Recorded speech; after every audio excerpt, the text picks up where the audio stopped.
Hello and welcome everybody to a brand new episode of our Ethical Commerce panel discussion series. We're here today at the beautiful Kulturbrauerei in the heart of Berlin in Germany to speak about social media and e-commerce, a matter of trust.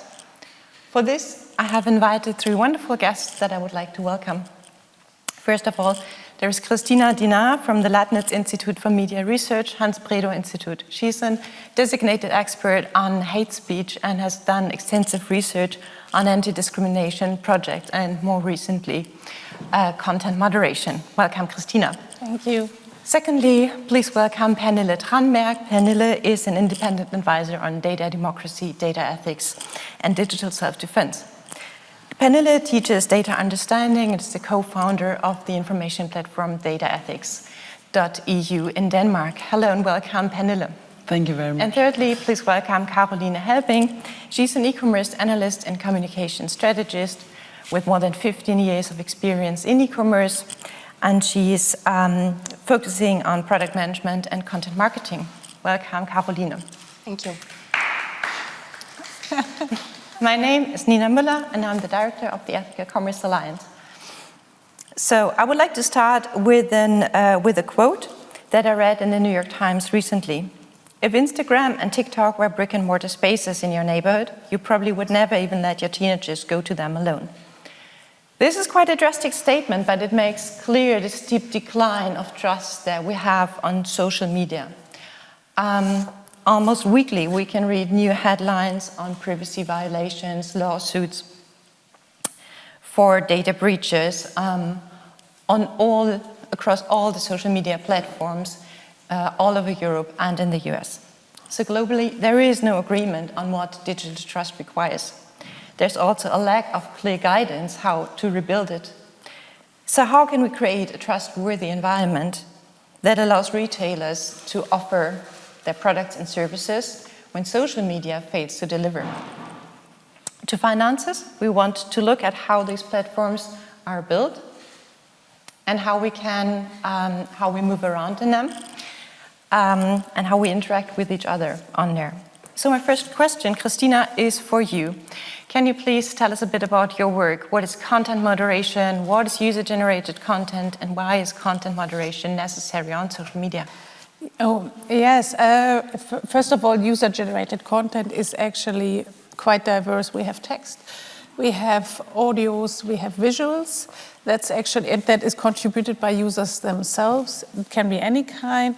And the moderation is actually an interesting aspect that I think in the beginning, when the internet established in more forums, when social media wasn't there, it was not a big topic to have moderation. And the bigger it grew, and 2010, we can say social media really went into a section of majority of certain societies, then moderation became slowly important. It took, I think, a lot of companies a lot of time to understand that they have to do content moderation. They have to take some sort of responsibility towards the user content that exists.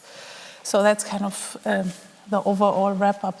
I think it's very interesting because to take the pictures of this city that if we come from city planning and we think about, okay, how do we build cities and why do we build cities? The central question is always why people are in the city, because there's other people. And social media works very, very similar. You know, why is it social media and why do they come there? Because they want to meet other people or their products or their content that they produce. So that's kind of, and we need to kind of help with moderation and speak about how we want to moderate this kind of content, because not everything falls within the same consent, I would say. Yes, definitely, and also we are human beings who want to interact socially, not only in the offline world, but also online.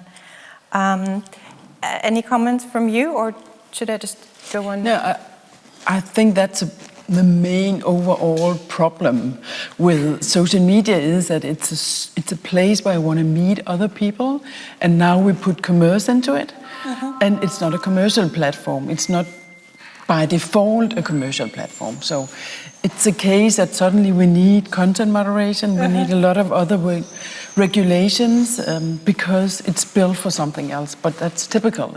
It happens all the time, right? Yeah, Caroline, what do you say? The social platform that is built to interact socially, where does commerce fit in here and businesses? To be honest, I'm not 100% sure whether it was really the plan to build a social platform. Was those Yes, I thought about the same. Yeah. If there are social platforms, of course, companies and brands will go there because they have to be where people are to engage in the conversation. It makes sense to be there for everyone. The question is just how should they show up? What should they do? What shouldn't they do? And is it a good place for everyone to actually sell? Like checking out a basket, like clicking the buy now button.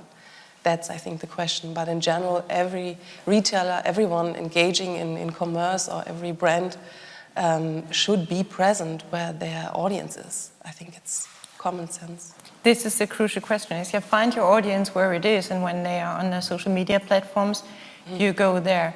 My question is, and sometimes when I think like the advertising and the marketing becomes too much, do they want to be found? Do I want to be found when I just want to interact socially? And for a tracking example, if I have been looking for a pair of shoes last week and now I'm on Twitter, Instagram, say whatever, and then I'm pestered with advertisement that I don't want to see and that I find creepy that it pops up there at all because I didn't click the reject all cookies button.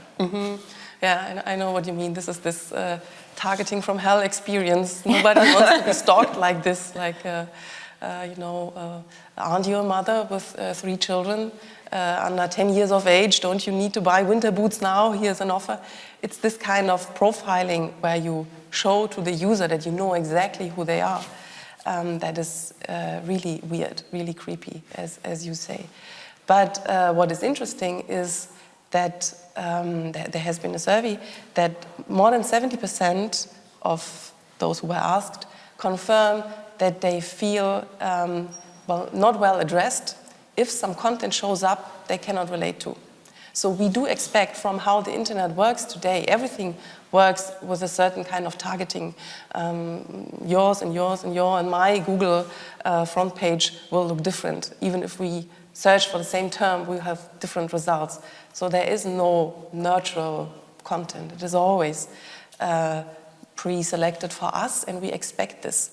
So if we present to people, to our audience, content that is not relevant for them, they will be unhappy.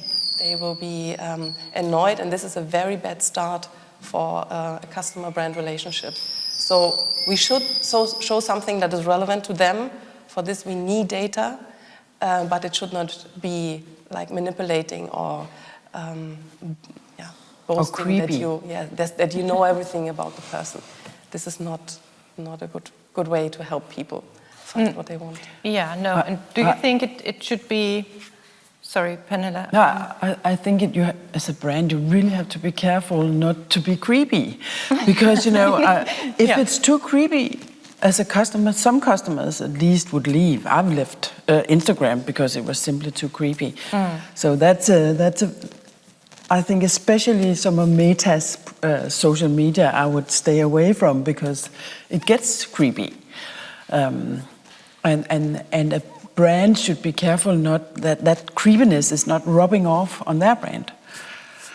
So it's a balance, what to choose, right? What to use. Absolutely. And do you think advertising on social media should be highlighted and should be marked as such more clearly? Oh yeah, I mean, for example, it depends on what kind of, natural advertising, promoted tweet or promoted stuff is pretty easy to see what is advertising or what is content. But if a brand pays a person, an influencer something, it has to be very clearly marked that this person is paid for saying this and this and this. Of course, many countries have those rules anyway, but sometimes it's very hard to distinguish. Because most of it out there is probably paid for by some brands. Yes, content that is paid for. Caroline, maybe you can give us a brief overview of the different marketing strategies that are most commonly used from micro-influencers over direct advertising and the latest thing, direct selling, really on social media.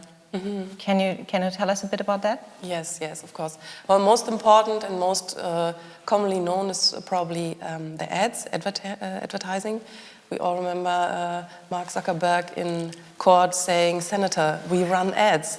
So everybody knows how Meta is financed. So ads play an important role, and it is still increasing. I looked up some numbers, and at the beginning of the year, there's always an annual report about the status of social and digital in Europe, and it's called We Are Social report, and they highlighted that there was an increase in, I think 20%, more than 20% of spendings in ads in Germany, meaning that more than a quarter of the total marketing spendings goes into ads now on social media. So this is really a big sum, and it's still rising. So this is what is most commonly being done and coming to mind. The next thing that you mentioned is the selling, the actual clicking the button and buying a product. This does not play such a big role because I think on the one hand, because this software is not made to sell a product. E-commerce software functions very differently than a platform, and often it is like some few highlighted items that are made to be spontaneously bought, like cosmetics or some decorations. You would not buy a car, for example, or your new laundry machine or something like this. So it does not apply to everyone. And then the most important things that probably also Christina can tell more about is research, like learning about your audience, learning who they are, what they're interested in, what are trending topics, how they behave on the network, and how you can serve them best. So this is not yet producing anything, but learning about them and adjusting what you've learned. And then the creation of content, which is like the main job, I think, on social media. And I think the reason why brands and e-commerce and retailers should be present is because the conversation about your products is likely happening anyway. But you can be present and moderate it or suggest some content, or you will be absent and others are driving the conversation. And yes, I think this highlights why companies must be present, and they need to have a plan what they are doing and which kind of content to post. Yeah, the plan, I think, is a crucial point. Christina, do you want to comment on that? And do you want to say, tell us a bit, do you think content moderation is necessary for professional accounts as well, or more supervision? Maybe also from the platforms themselves? What do you think? Yeah, I actually like what Carolina said, because there is this crisis communication. For example, every year there are certain products that come and that right-wing activists take. Like we have it for Easter and for Christmas, and then there is these pictures that appear of big chocolates that, you know, now Christmas is taking away and it's not the Christmas bunny anymore, it's something else, and they use it actually to spread hate speech or to spread the extremist message. And usually you have these companies, like big chocolate companies, they need a respondent. But sometimes from my experience dealing with hate speech, they don't have a good plan what it actually means, and they respond also, or they take out the product immediately, which maybe is not the right thing to do in a customer relationship, because actually people like their product, or it was just a fake or a catch they fell on, but they didn't really have a crisis plan in these in Twitter. Actually, it's very, I can tell you, on Christmas we will have it again for sure, some sort of tweet that will really go through, that will be probably fake or manipulated. But yeah, brands also need to kind of be aware of this tendency in social media to spread or to use their product for spreading hate or extremist message, or yeah, in this case sometimes it's anti-Muslim messages, because it kind of suggests this now because there's so many Muslims coming to Europe, we're losing our Christmas, which is totally wrong. But this is what they use these products for. So it's not content moderation, it's also viewing how people talk about your product and also when to take over responsibility or ethic responsibility in a way that we stand for our product and we stand for certain value, and it's totally fine. I'm just thinking of that. And with research on social media, actually very interesting, maybe you can see that most of it is marketing driven. The most numbers we have comes from these actors. It doesn't come so much from social media research, like social science. They look more on the effectiveness and the mechanism in content moderation through the perspective of value, but more capitalistic value or turnovers. And I'm more thinking that is totally fine, but we also need the other approaches where, for example, we have to speak about values or hate or what it does to other people that consume it involuntarily. That's an excellent question. Do you think that content moderation then can also be used to encourage positive behavior? For sure. Businesses? For sure. Yeah. I think Pernille wanted to say something, but I think, of course, businesses need to moderate whatever they can moderate, but we are also seeing some businesses demanding ethics of the social media channels. Like a couple of years ago, Unilever and a lot of other brands stopped advertising at social media because they didn't want to have their content next to extremist content or hate speech. And so they can also push social media to behave in a better way, which I find very important because of course they can manage their own content. They should do that always. But they can't change the channel, they can't change the like button, they can't change the algorithm. They have no access to the algorithm, right? So it's a black box society. So it's very important that we have ethical brands who will push for a more ethical use of social media. Do you also think that the platforms themselves have some responsibility? Oh, they have a lot of responsibility. I would also and they listen to the brands because that's where they get the money. So the brands can really change them. Do they really listen? Caroline, do they really listen to the brands? Do they have so much power that they can, when they withdraw, like Unilever did, that they can change the way Instagram, Facebook, whatever works, or exercise some power to some extent? Well, maybe to some extent. I will not have too high hopes, depending on how big a platform is. The smaller is your influence, because it's not only you being there, also your competitors. And if you drop out, then your competitor gladly takes the cake.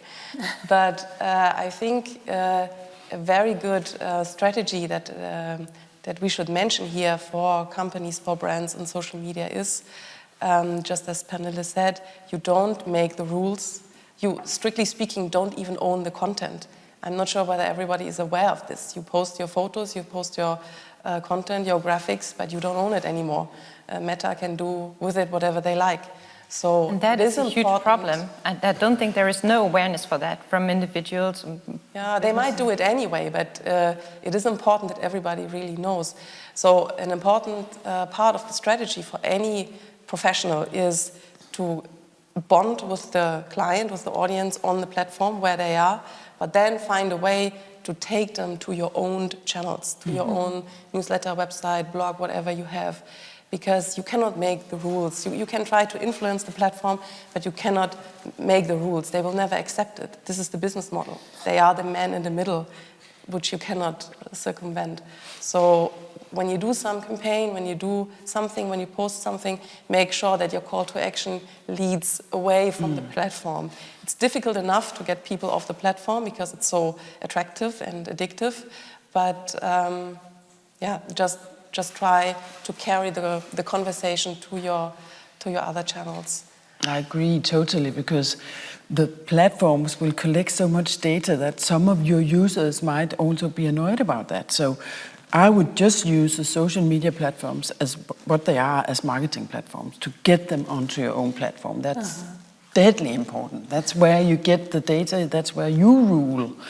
So tomorrow is a new platform. we've had Meta for a long time, but they are almost leaving now because TikTok is taking over, right? So, and what comes after TikTok, we don't know. So the strategy has to be that you have a headquarter, your own platform, your own website. Get them over there as much as possible. But so you think you're going for a decentralized approach when that everything spreads out, but how how can people then socialize? Can still socialize when they're all spread out on the commercial platforms? Will that drive away social communities, Christina? No, I don't think so much. I wouldn't say. I would say social media is really more for the social, and this approach that you basically get into other platforms to shop or to is very common. And what I just have one more aspect that I think we didn't speak about is these people that do content creation, and sometimes they are also paid for specific ads. But they also want their piece of cake of the platform, so they form these unions now, and I think it's just up and coming that these so-called content creator or influencers, that they say, okay, yeah, we can live off product selling and recommendation and creating our own content, but we also want a piece of the cake of the platform itself, because they also have the same problem. They don't have access to the data, they produce a lot of the content that the platform relies on, and they do a lot more than just selling their products or getting into contracts, and that also needs to be advertised, by the way. It also needs to be marked very clearly. There we have also a problem that between the social and the selling, sometimes it's not clear. But I think that's very interesting that they also say we have our own share in the responsibilities that the platform need to share their gains that they do through the ads also with us. Not only through the commercial trade, but also us that we create the content, because we do user-generated content. And they sometimes moderate it themselves also. They have a big team that takes care of that. So that takes a bit away from the question, but I think it's also an important aspect, because some brands, Caroline, they think about working together with influencers in order to gain more than just through buying ads with a big platform. I don't know so much about this relationship, but I think that's also very interesting because it usually gets more attention or is more effective. But we're seeing an interesting trend in that influencer marketing sphere, and that is that the ethical companies realize that they should not have minor influencers. Because, for example, the Danish global company Lego, once I saw that they were actually having an influencer, he was 9 years old. And I mean, you have to be 13 on YouTube. So, and Unilever just changed or just did a change in their policy where they say they won't have any influencers below 16. Okay. So we're seeing a change there, and it's all about being conscious about it. Most people didn't think about that before. Oh yeah, you have to be 13 or 16 to be on a social media platform. Minors is a very different topic, but a very important one to talk about, what level of security and of safety do we need for minors? Should they be allowed? From my introductory quotation, should they be allowed on the social media platforms, whichever ones, and then which would be the appropriate age? In Europe, they have very different age entry levels. In the UK, it's 13. In Germany, I think it's 15 or 16. But generally, should there be a common one in Europe, or should they be changed? And even then, we all know how easy it is to cheat when setting up an account. Just set the appropriate age or pick a different date of birth, and then there you go. And like with Instagram, who allowed 13-year-olds, no, they were fined for that, more than 400 million euro fine in Ireland for allowing under 13s to set up professional accounts, giving away their email addresses and home addresses that were publicly available. How can this happen? But how can we have better and higher protective standards for children? Also, when it comes to advertising, Carolina, when we talked about this panel discussion before, you mentioned that online shopping has a default protection because children cannot buy online with no access to a credit card, which they cannot get before they are 18 or older. But when they can, well, theoretically, when they can get access from someone who is parents or friends or whoever, they could buy whatever they want. But in the social media world, what do businesses do about this, or addressing advertising towards children or micro-influencers under 18 or different marketing tools? Can you say something about that? Yes, just as you said, I think the e-commerce, the act of buying something is in a way special and different from the general social media appearance, because at some point you have to accept terms and conditions, you have to have a credit card, a PayPal account, whatever, to pay for the product. So it is not such a big topic, minors, in e-commerce for buying, for the sales. But of course, it is understandable that companies address juniors and minors because they have such a big influence on the purchase decision. So if we talk about buying or the cycle that a person goes through before a purchase is made, it has several steps. I would like to quote them very quickly so everybody's on the same page. So people don't buy immediately. They start from the first phase, which is called the awareness phase, when you just realize you have a need or you get to know a brand. Then you come to the second stage, which is the decision, or you're pondering whether to buy one or another. This is usually the moment when you get into details, you need more information, and social media is not very good on that. You might see some influencer, they might present the product, that's true, but if you really want to go into the details, which car to buy or which sofa, or well, I'm taking those extreme examples just to show it makes no sense to do this on social media. You will go probably also somewhere else. Then is the moment where you press the button, you buy, but then there's also after sales, a very intense phase of communication with the client who is nervously waiting for the product to arrive or wants to exchange, wants to refund. And then there's the loyalty phase, the moment where you try to win back the customer for a next cycle. So we have 5 stages in total, and minors are of course hugely influential on their parents and grandparents what to buy. So I think it makes sense that companies address their needs and their interests, but it should be done appropriately. And as a guideline, I would say it is hard to make social media safe for young children alone, like to just give them the device and let them run off. I think will not work. We will have to supervise them. Like when you were asking about, would you let your child go to this brick and mortar shop alone? Probably not, but they still would want to go, so I will have to join them and go with them.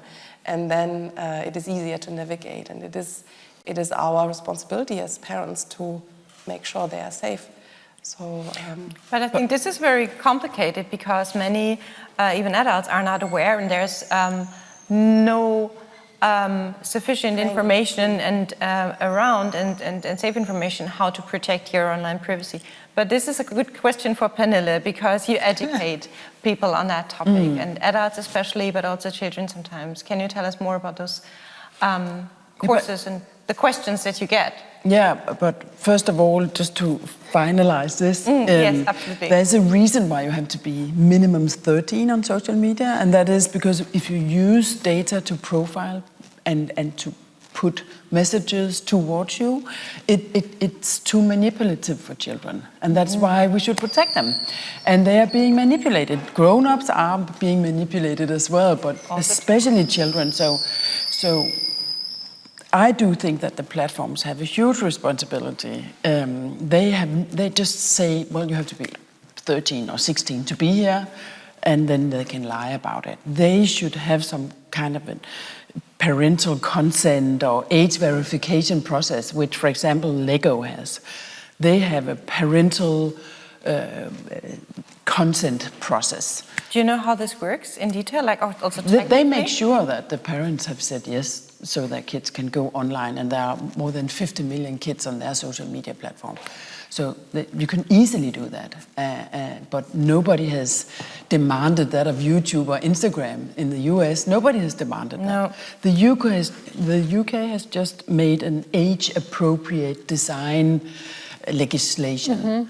So we'll see that in the future, that there will be some age-appropriate legislation in some way or another. But when it comes to kids, I think they are learning it in the hard way now, because they are being exposed to so many different things that they are actually better than grown-ups to distinguish sometimes between fake and non-fake. Of course, it depends on what it is. But what I hear most from children or young people is, how can I delete stuff? That's what I hear. And that's what we have in Europe, which I love. We have the right to be forgotten. So we have a right to be deleted. And that's a very interesting trend as well, that we see all these messages being deleted automatically. A lot of young people like that.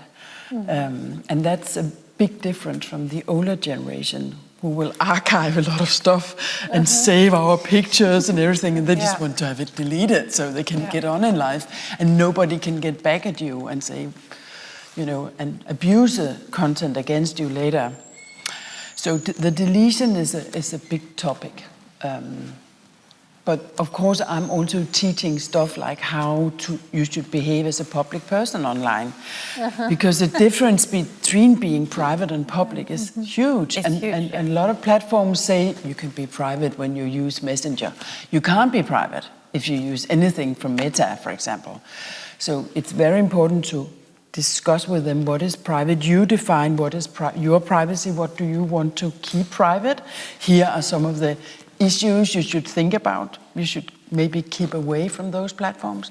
And here's how you can behave as a public person, because the data can always be found again, unless you make sure it's deleted. So these are some of the topics. Can I add to that? Of course. Because what I think is very interesting about this young and old people, we still have a growth on social media, and that's old groups, so-called silver surfers. And the specific migrant groups, like they are actually the ones that access Facebook now, that they can still say they don't lose, but they still gain specific groups. And I think they are really exploited in the way that they are not very conscious of these mechanisms. They are old, yes, and they're adults, but they are not conscious of these manipulative mechanisms at all. And that's usually, here we have the whole, that's not about products and brand, but more about disinformation, fake news, extremist message who are not so clear, that they kind of access to, and they don't realize the manipulation, because they're not these, they didn't grow up in this digital education, or they didn't learn it the hard way, as you describe. If you are young and you grow into it, you will make some mistakes, but you're also protected if you are young.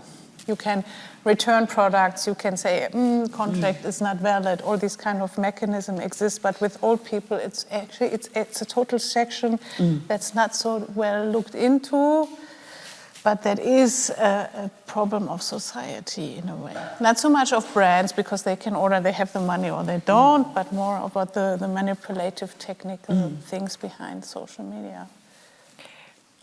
So do you think, with the demand to be able to delete, the right to be forgotten, do you think that comes out of the need to protect their own privacy, even though they might not be able to voice it or to put it in that way? Or do you think, and does that mean they have a higher demand and a higher awareness to protect their privacy than adults or than non-digital natives? Or do you think adults have a higher... I definitely think that children and teenagers have a higher... They really want to protect their data, because they have everything in front of them, right? They need to find a job, they need to get an insurance to buy a house and get a loan in the bank, and all this stuff can be stopped if you go into their digital footprints. So they are the most important group, where we are on the safe side in many ways. So they realize that. Sometimes I'll get teenager tell me, you know, my God, I've been out in this discussion, you know, and I'm really angry and I won't get a job because it comes out very high up in my search results and everybody thinks I'm crazy because I'm very angry in that discussion. How do I delete that? So that is a big topic, definitely. And another big topic in that relation is, I think we'll see much more in the future, is that you can actually take your data from Facebook, from TikTok, and you can delete it. And then you can keep your data in your own pot in the future and use it for different stuff. That's another interesting issue as well. Yeah, another very interesting topic. Well, we can talk about it another time. Yes. Definitely, we can talk about it forever. But let me go back to the user-generated content. Caroline, hate speech and abuse of certain products or to manipulate those. How can businesses deal with that other than driving customers or potential customers away from the social media platform to their own platforms? But what do you think, like in a Twitter conversation, in a thread, and there are a lot of people who attack others or who act in a certain way that, I don't know, make fascist remarks or whatever. What can business social media accounts or account content creators do? How do you protect your brand? Well, there's a specific role that I would distinguish from the content creators or content writers, content marketers. Those are creating the content they want to put out, and then there has to be someone like a community manager, community guide, who is not so much producing by themselves, does not follow a certain editorial plan, for example, but is just present to moderate and to react, or if necessary, to delete. I think those extreme cases that you were mentioning, there's common sense among the audience and the people for whom you are writing or to whom you are addressing as a brand, that a certain conversation should simply not be happening. Those examples that Christina was giving at the outset, it's clear that this is wrong. Nobody wants to see this. So I think these are not so critical. They are very inconvenient. They have to be handled with care. You have to be really fast. So it is a challenge. But I think the difficult part is the day-to-day business and like small conversations which are a bit off, or maybe they were intended in a different way, but you read them the wrong way, and then suddenly something, some bomb goes off that you never expected. Well, what helps, I think I will give an example soon, but I just want to finish the thought that what really helps is to think about that there's another person, another human being sitting at the other end. Yeah. Because we call them social networks, but there's nothing of the social skills that we usually naturally have as humans, like reading a face, understanding the tone of voice, seeing body posture. We don't have this, and it's very easy to misinterpret. Or willingly misinterpret also, I think. Yeah. Some people are just there to disseminate hate. Or their own miserable mood. Yes, but I think this is not so harmful for a brand among them, the main audience.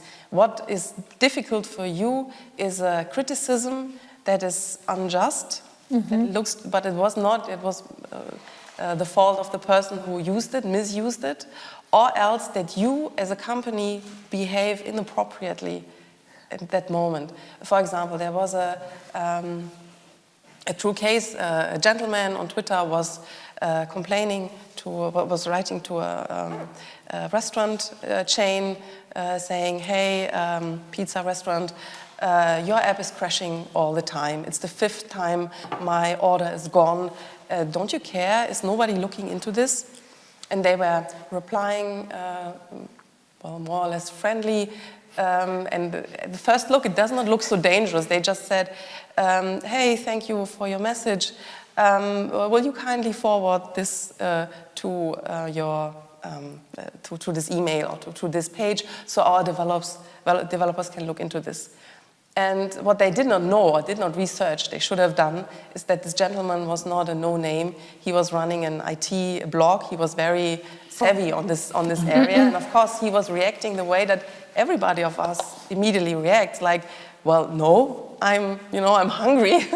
I'm not forwarding your bug fix to developers. I'm ordering with your competitor now. And this is something that just does not look good. It doesn't look very dangerous or difficult. It's not, it's very relatable, and every person understands that this reaction from customer service or from community management was not empathic at all. It was not understanding that this person is frustrated because software does not work and is hungry. Of course, the person wants to eat. If you order fresh food, you're hungry. You don't want to hear like, please order, send this bug fix. Nice combination of things. And a great example of how you should not do it. Yes, exactly. And I think this is the small things that you should be aware of and that needs a lot of practice. Comes from practice. But I think seeing the realizing that the people on social media are actually human beings doesn't need so much practice. I think it's just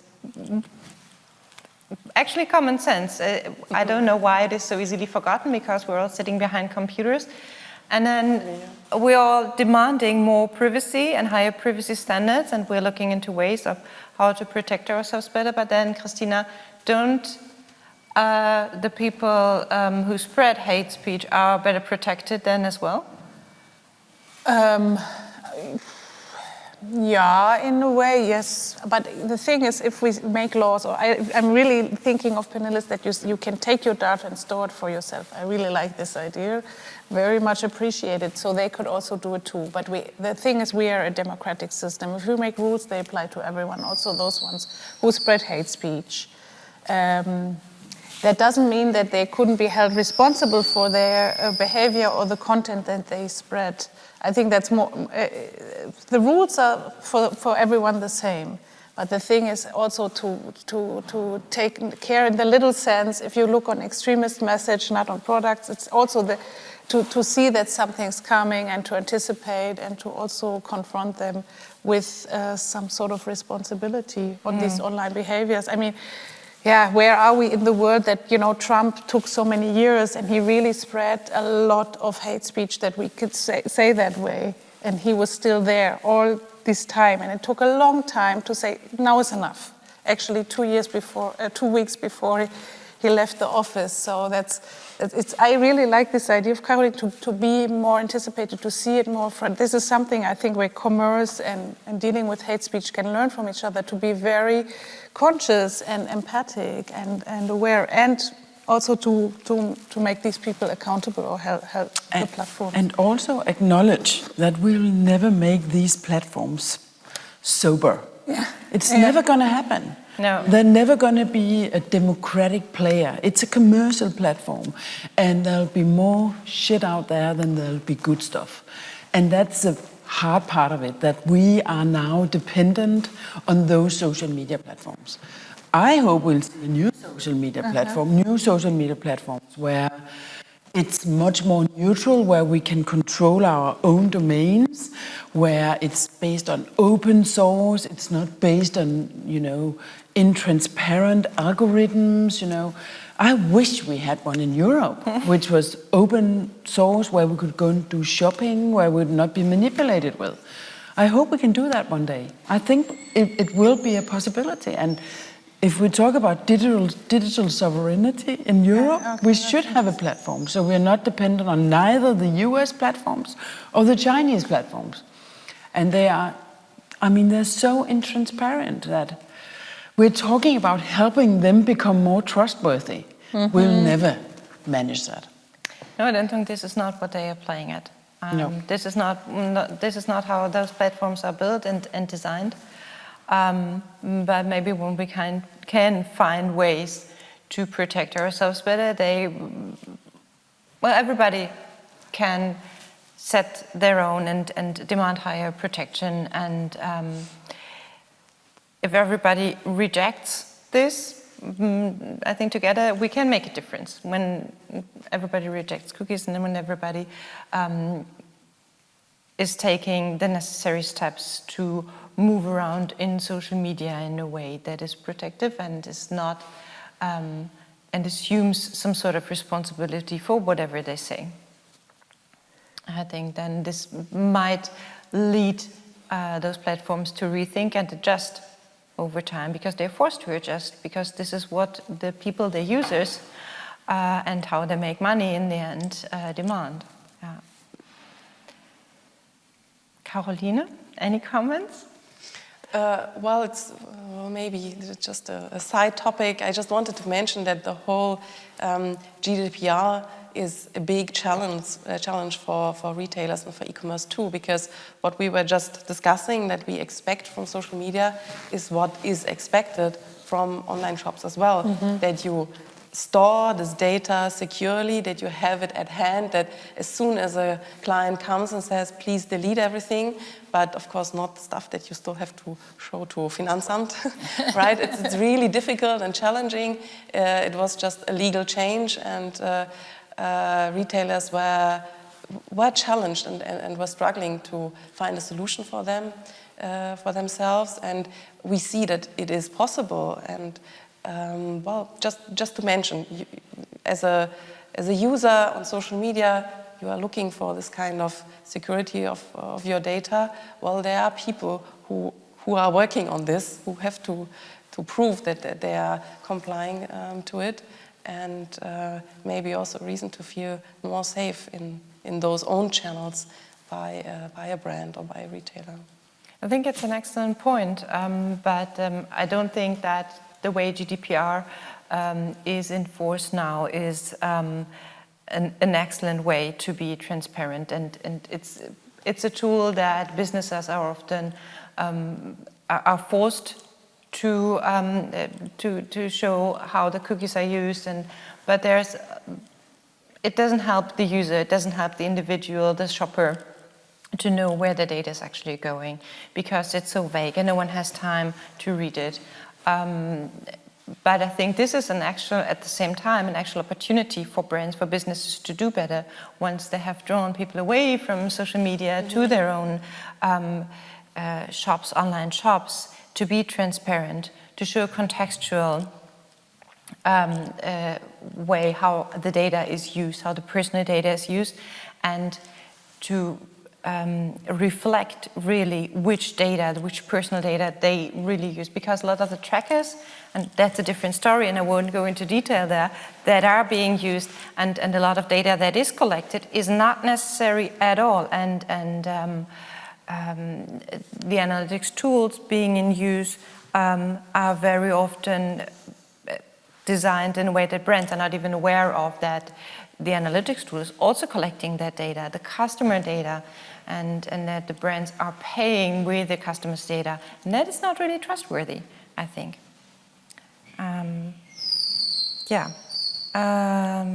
Pernille? Well,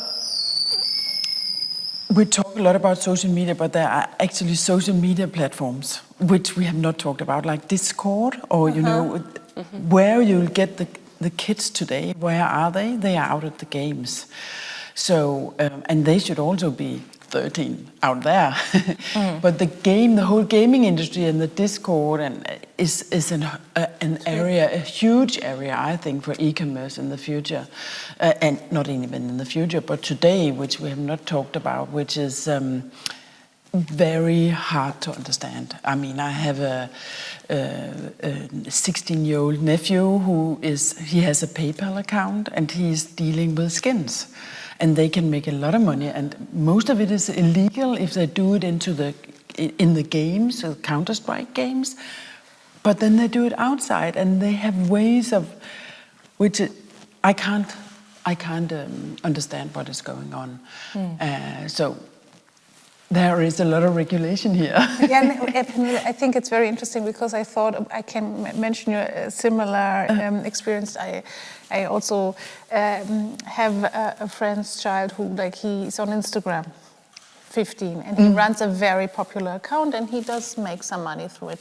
But so I thought as a pedagogic about it that there is an entrepreneurship in young people, which should be totally fine. And it's nice, actually, you can develop it and you can be so self-confident.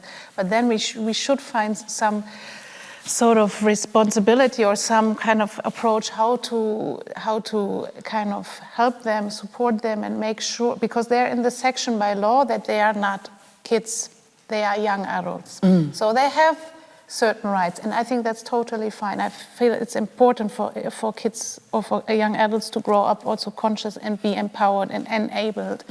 But that maybe we have, for example, here the Landesmedienanstalt, which is like a body that deals with media regulation. We should have someone there that helps and support and informs parents, that does workshop with these young, very entrepreneurshipy kids, because it's a good thing. You understand? It's actually creative, and it's what we want. We want kids who are conscious of this, but we need to kind of still make sure that they are not manipulated, abused, that they are helped by, in a way, help in an empowering way, not in this manipulative way.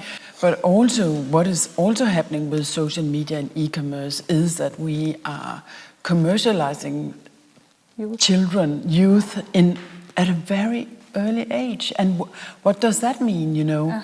Usually we've had our TV channels in control, but now it's totally out of control. I don't know if it's going to change our children when they grow up. I think it will change a lot.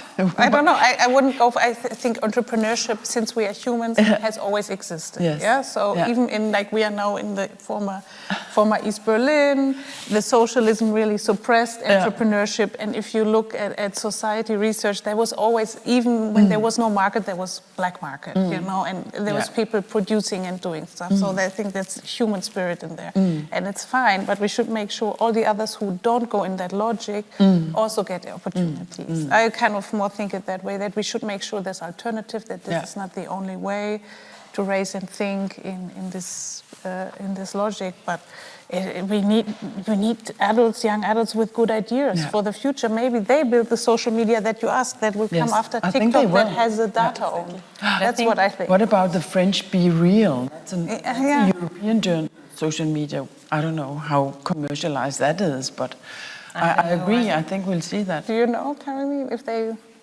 Be Real, if they try any kind of commercial? I cannot tell, but for sure, if there's a market, France will try to get into it. What you two just said was very interesting, because I think young people, teenagers, perceive social media very differently. The right to be forgotten, that they just want to delete it. They go on there, they are fearless, and not because they are unaware of the privacy, very aware because they want it to be deleted, but at the same time they approach it very differently. Where I think adults often approach it like, oh, there's a high risk, and there is a high risk, and we have to be aware of those risks, but we also can approach them more fearless, and then we can learn a lot from kids and teenagers and how they move and interact on social media. Seriously, I think, I think there's a lot of potential, and also like just doing things, and of course, but with a certain layer, somewhere halfway, meeting in the middle, is a good approach, I think. Okay, so we have 5 more minutes left, maybe some final questions, comments, or remarks from everybody, and then we can take questions from the audience. Well,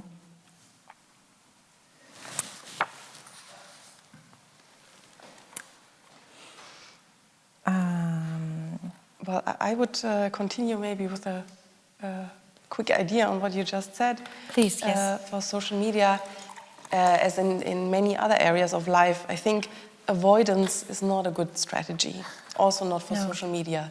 If we are afraid of something and our only way is to keep away from it, we are not mastering it. We are not able to really deal with it. So even if somebody has big concerns or a company is afraid something might go wrong, I think it is not a good strategy to simply stay away from it. You should have some goals, and you should have a plan of what you want to achieve. How much do you want to invest? What are your most important values that you want to show? And with defined steps, like gain control of the area where you would like to leave your footprint.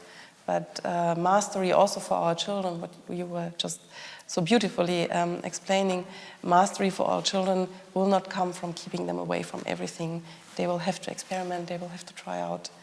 And this holds for all of us. Comments, Christina? No? Well, I agree, but I think you should try and keep the kids away from social media as long as possible. If you have a 13-year-old legal age, they will probably start 7 or 8 years. If you have 16, they might start 12 or 13. And as a parent, you like to keep them away as long as possible before. Yeah, but you can't. When the peers, when the friends are starting to do this, they want to be on there as well. And of course, there's peer pressure that you cannot avoid as parents. But I think a bad strategy is just, cross your eyes and hope nothing will happen. Of course, participate. But if you can, as a group in your classroom, keep them away, you should try. I mean, ask any tech CEO in Silicon Valley, and they'll really restrict their children. Because they will learn. I'm not afraid they won't learn. But I agree that, of course, as soon as they're out there, also as young adults, you should participate. Yeah, absolutely. And I also think as parents, you should participate in order to know what's going on and to be a good guidance and a good way to show your children how you can do this. And then, of course, as a brand, you should not embrace all social media, but you should embrace what makes sense to you. Is it LinkedIn? Is it Twitter? Is it Facebook? Instagram? Is it 2 or 3 of them? You don't have to be out on everywhere. No, it depends it doesn't make sense. Also, does it, Caroline? Exactly. And I just wanted to add. Of course, children want to start earlier. But just the legal notice that under 16 years old should not use WhatsApp, it has to be respected, right? It's an excellent start to have a conversation with your child and say, sorry, you're not yet 16, you will not be allowed to use it. And this is the value that we show to our children in other areas of life as well, right? Rules are for everyone and not just when somebody's looking. And it makes good sense that children understand this. And we teach them in other areas of life and digital area. Well, they might not follow us. But I just want to least say it's also with alcohol the same, and it doesn't And if really brands work. would do the same, if we would just agree on what has been agreed upon, I think that's an excellent example. Bad example is like there's a rule but nobody's following. Well, what will children learn from that? Yeah, I think you have to go with the flow and adjust to that. Of course, children, but they have to make their own experience to some extent too. You cannot protect them from everyone, and you shouldn't, I think. But that's a whole different story. So we're out. My colleague Elizabeth will now read some questions, or the questions from the audience here to start with. Or are there any questions in the stream? Hi. Yes, we've got a question from our viewers online. Thanks to everyone for joining there. And in case something comes to mind, just please pop it into the comments and we'll get back to it even after the event's over. So we've got one that says, the panel has a great point about how GDPR is impacting online retailers. However, how do we know if ingesting the amount of data they are collecting has any impact on their sales at all? Processing data is costly, and extracting value from it is not easy. So, anyone has any reflections on this? The cost, pros and cons of this data and how it relates to GDPR? I can take it if you... Well, yes, it's true. It is expensive, and to some extent, it is always an experiment. We do not know exactly whether the let's say, the hypothesis we have upon the user behavior will really be turning out that way. We don't know, but I think it's simply the only way to go. Right? We have data, and we should try to work on it. But there are a lot of lost paths. If you look behind the scenes in companies, then very often people think they are on the track, and then turns out half a year later they were not. So there are a lot of disciplines about how to measure KPIs and which are the right ones, and often we track the one that is easy trackable, but it's not what is really informative for our business. Yes. So yes, it is. I can agree, it's expensive. It is expensive, but I also think, it is a lot more expensive when you get a data breach which is followed by a lawsuit that does not only damage to your budget but also to your reputation, which is a long-term cost that you might never be able to repair. So I think it's money worth spent.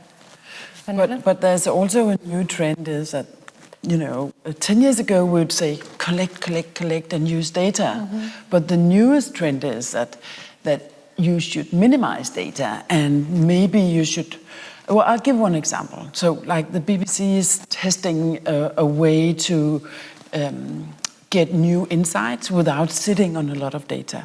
So they have their own data, people log into that and they have that data, but they would like to get your Netflix behavior and maybe your Spotify behavior, and then they can ask you to port your data into a personal data pod where BBC don't have access to the data, but they get the insights of your Netflix data and the insights of your Spotify data, and they can personalize towards you without sitting on the data. And I think that's a very important trend, which we should embrace instead of sitting on all these data and just doing what all the big brands are, or big social media brands are doing.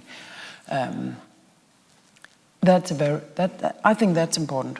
It's not about having as much data as possible, but it's having insights. Yeah. Yes, valuable insights, very important, but you don't always need personal data for that. But I also hear that you say that we should collaborate more. Yeah. Yeah? Yeah, on an definitely. industry level? Yes. Yeah.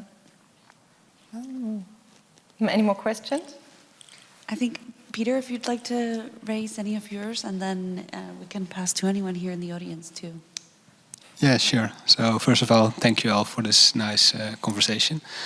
One of the things you talked about was the use, if you can say it like that, the use of influencers to promote products, especially influencers that are minors.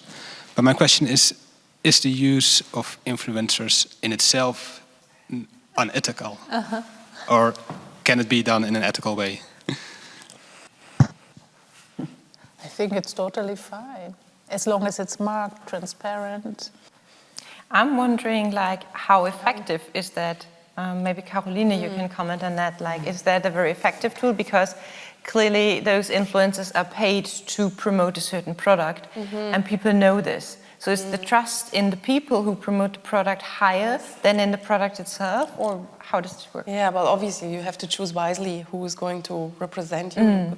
Call them rather maybe ambassadors. I think this makes it more clear why you should not go for the one with the biggest reach, but for the one who represents you well, because it's like a spokesperson for your company. Not everybody is doing this, but I think awareness is raising. And of course, people are doing this because a brand has no face, but you need a face if you want to have people identify with it and build trust. I think a recent trend is that users are a bit tired of over-polished posts and very, very happy scenery, very optimistic, because life is not like this, and many initiatives have been on the social networks to show more reality. And I think there might be a trend, let's see how big it might become, but there might be a trend of just regular people, just users, actual users, who are sharing about their life. because this is what most people in social media are really interested in. How do other people really lead their life? How does it look like in a family with dirty boots at the entrance? What are they really using to clean this mud off? I mean, might be interesting. And yeah, so if we get down to this more relational level, I think it will become more healthy again. But it is a question of values, for sure. It has long been treated as some kind, like the next big thing in marketing. It's not. It really is. Ambassadors, you would have your PR company choose, for example, and you should do the same with influencers. If there's no questions in our audience here in person, here we please. Hi, thank you for such an insightful discussion. So I have two, I would say, points or questions. So one kind of leading to where he was going, of course, is that we never really had a problem with having kids in the advertisements before. So, I mean, things which are meant to be used by the kids are supposed to be advertised by the kids. I mean, if you are maybe talking about Legos, so it makes sense for a kid to advertise, and obviously we've had like this forever, and no one really had a problem. But it seems like now we're trying to put a point that it's becoming problematic because of overexposure and different points that we have discussed. So something about that. Second was that about maybe your opinions, if you would like to share how pandemic has kind of given rise to this, because all of these platforms and the classes going online, which was one of the major reasons, like platforms like Discord or WhatsApp to share the homework, and Zoom, I mean, these kind of platforms were given access to the kids. Mm-hmm. So maybe something about that. Who wants to take that? I can start about the kids. I mean, the difference is now that before grown-ups would use the kids and be in control of the advertisement. Uh-huh. The difference now is that you pay kids directly, and they are in control. They are commercialized. So if we can just, I think it's okay to use influencers if they are not minors, and mm-hmm. if a grown-up is kind of controlling it, of course, then you can do it. That's just the difference, right? Not to commercialize the kids, and they are in control of it. I'm very much coming from this kids' rights movement, so I think just because we spoke about this fragile moment, the responsibility, if it's business, it's until 18 with the parents, and sometimes you have parents who are very manipulative towards the kids, but we don't know if the kids are really doing something they really want to do.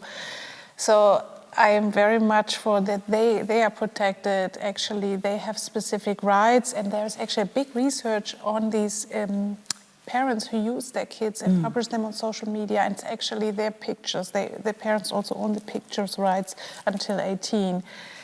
And there's this children right who say, no, that's not okay, because you haven't really asked the kids, and you create already these digital footprints of them, and there's all these pictures, and really to be resent from it and to give them their free space until they can decide whether they want that or not.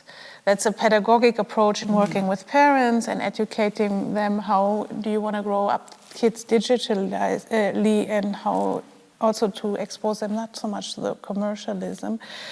The other point was more interesting. Sorry, what you? Yeah.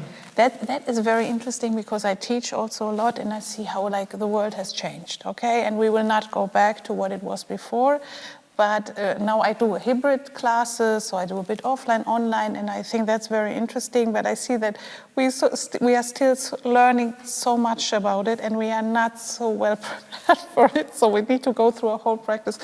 If you have a real class and then you have a hybrid class, you need to make sure that you get from the hybrid class to the real class and stuff like that, that we are now in this moment of negotiating that. And I see it in school with kids, and I see it in my teaching with students, that we are not so well tuned in. It will come, and we build, for example, our own platforms that we own, all this discussion we have, that we don't buy a Microsoft package for the next yeah, 1-2 years, but actually 10 because you have these lock-in effects. But we are in a, I think, very interesting phase where we negotiate that, and we can should make sure that our well-being and profit is on the right side, and to make sure it's not only digital, it's not only analog. Really, to live in this hybrid mode is very interesting. But yeah, we are in the beginning. That's all I can say. That I feel from all the practice myself. Yeah, but it'll be interesting to see what it will be in 5 years. I think, and that will be a normal modus. At some age, I think primary school, don't really see that.